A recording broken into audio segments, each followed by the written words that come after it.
नमस्कार दोस्तों, एचवीएस स्टडीज़ में आप सभी का स्वागत है। इस वीडियो के अंदर हम लोग चर्चा करेंगे very short range air defence system के बारे में। दोस्तों, रिसेंटली डीआरडीओ के द्वारा जो very short range air defence system जिसे VSHORADS कहते हैं, इसका सक्सेसफुली टेस्ट किया गया है। आप यहाँ पर ये न्यूज़ देख सकते हैं, DRDO successfully test very short range air defence system. Minute की ये न्यूज़ आप यहाँ पर देख सकते हैं। इसके अलावा आप यहाँ पर ANI का ट्वीट देख सकते हैं, DRDO conducted 2 successful test of very short range air defence system. तो इस वीडियो के अंदर हम लोग इस पर्टिकुलर सिस्टम के बारे में डिटेल में चर्चा करने वाले हैं। तो बने रहिए इस वीडियो में अंत तक। और यदि अभी तक आपने एचवीएस स्टडीज़ को सब्सक्राइब नहीं किया है तो अभी सब्सक्राइब कर लीजिए, जिससे आपको हमारी वीडियोज़ की नोटिफिकेशंस टाइम टू टाइम मिलती रहेंगी। तो चलिए स्टार्ट करते हैं, थोड़ी सी न्यूज़ को हम डिटेल में समझते हैं।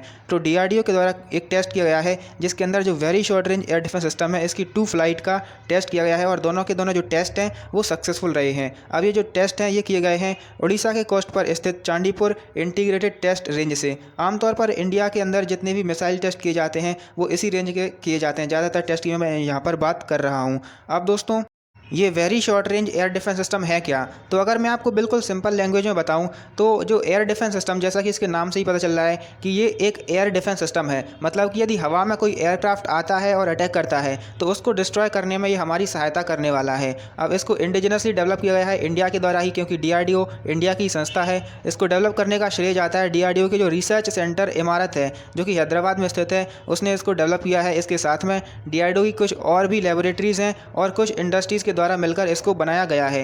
ये एक man portable air defence system है। अब ये क्या होता है इसको मैं आपको आगे इस वीडियो के अंदर समझाने वाला हूँ। तो फिलहाल हम इसके बारे में थोड़ी और बात करें तो ये जो सिस्टम है इसके अंदर कुछ नई नई टेक्निक्स का प्रयोग किया गया है, जिसके अंदर हम देख पाते हैं रिएक्शन कंट्रोल सिस्टम और इंटीग्रेटेड एवियोनिक्स, इन सभी चीज़ों का प्रयोग किया गया है और इनका टेस्ट भी किया गया है और सभी चीज़ें सक्सेसफुल यहाँ पर रही हैं। अब ये लो एल्टीट्यूड एरियल थ्रेट को रोकने में मदद करने वाला है। मतलब कि जो एयरक्राफ्ट कोई आता है, यदि वो लो एल्टीट्यूड पर उड़ रहा है, मतलब कि सरफेस से कम ऊंचाई पर यदि वो उड़ता है तो उसको ये डिस्ट्रॉय करने में मदद करेगा। और इसके अंदर डुअल थ्रस्ट सॉलिड मोटर का प्रयोग किया गया है। साथ में इसको इस तरह से डेवलप किया गया है कि इसको आसानी से पोर्टेबल किया जा सकता है। इसके रखरखाव में ज़्यादा दिक्कत नहीं आने वाली है। अब दोस्तों, जैसा कि मैंने आपको बताया था कि मैन पैड क्या होता है, इसको अगर मैं समझाऊं तो man portable air defence system. अब इसके नाम से भी आप इसको समझ सकते हैं कि मैन के द्वारा पोर्टेबल किया जाने वाला जो एयर डिफेंस सिस्टम होता है उसे ही मैन पैड्स कहते हैं। ये short range light weighted portable surface to air missile होती हैं। मतलब कि इनको सरफेस से लॉन्च किया जा सकता है और हवा में यदि कोई भी टारगेट होता है, जैसे कि कोई एयरक्राफ्ट या हेलीकॉप्टर, उनको ये डिस्ट्रॉय करने में हेल्प करते हैं। तो ये शॉर्ट रेंज होते हैं, जैसा कि डीआरडीओ के द्वारा टेस्ट किया गया है। इसके अलावा दोस्तों, इसको किसी इंडिविजुअल व्यक्ति या फिर किसी स्मॉल ग्रुप ऑफ पीपल्स के द्वारा चलाया जा सकता है। इस तरह से आप यहाँ पर देख सकते हैं, ये कोई आर्मी का एक सोल्जर है जो इस तरह से इसको चला रहा है। तो यहाँ से इसको चलाया जाता है, जिसमें से किसी भी जो एयर टारगेट है उसको जाकर ये हिट करता है और एरियल अटैक से ये बचाता है। ये एरियल अटैक से बचाता है, जो कि लो फ्लाइंग एयरक्राफ्ट होता है। मतलब कि लो एल्टीट्यूड पर जो उड़ता है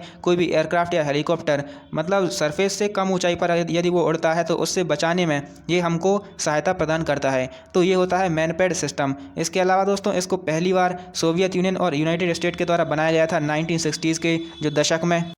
और अगर इनकी रेंज की बात करें तो ये शॉर्ट रेंज होते हैं, जैसा कि मैंने आपको बताया। तो ये केवल 8 किलोमीटर के एरिया के अंदर ही जो भी टारगेट उड़ रहा होता है, चाहे हेलीकॉप्टर या फिर कोई भी एयरक्राफ्ट हो, तो उसको जाकर ही हिट कर सकते हैं। मतलब कि यहाँ पर ही रखे हुए हैं तो यहाँ से 8 किलोमीटर की दूरी तक ये कितना भी जो एरिया है वो कवर कर सकते हैं। इसके अलावा लो एल्टीट्यूड्स पर यदि कोई वायुयान उड़ता है तो उसको ही जाकर हिट करते हैं। 4.5 किलोमीटर इसकी जो लिमिट है वो देखने को मिलती है। इसके अलावा दोस्तों, अब मैन पैड्स की तरह ही एक और सिस्टम होता है जिसे मैन पैड्स कहते हैं, man portable anti tank system. तो ये जो सिस्टम है ये ऐसा सिस्टम होता है जो कि टैंक्स को डिस्ट्रॉय करता है। इनसे हम टैंक्स पर अटैक कर सकते हैं। तो अब मैन पैड और मैन पैड में अंतर इतना ही होता है कि मैन पैड्स, जैसे कि मैंने आपको बताया, एयर डिफेंस सिस्टम होता है, हवा में किसी भी हेलीकॉप्टर को वो हिट करता है, और मैन पैड्स जो होता है वो यहाँ पर टैंक्स को हिट करता है। तो ये इनमें बेसिक सा डिफरेंस हमें देखने को मिलता है। तो दोस्तों, ये सारी की सारी चीज़ें थी इस वीडियो के अंदर। डीआरडीओ के द्वारा जो very short range air defence system है उसको टेस्ट किया गया है और सक्सेसफुली टेस्ट किया गया है। तो काफ़ी ज़्यादा अच्छी बात है, हमारे डिफेंस सेक्टर के लिए काफ़ी ज़्यादा एक नया एडिशन होगा। तो दोस्तों, उम्मीद है आप सारी चीज़ें अच्छी तरीके से समझ पाए होंगे और काफ़ी ज़्यादा नॉलेज यहाँ से गेन कर पाए होंगे। इस वीडियो को यहीं पर समाप्त करते हैं। यदि वीडियो आपको पसंद आई हो तो इसको लाइक ज़रूर कीजिए, और यदि चैनल को सब्सक्राइब नहीं किया है तो अभी HVS स्टडीज़ को सब्सक्राइब कर दीजिए। वीडियो देखने के लिए आपका बहुत बहुत धन्यवाद।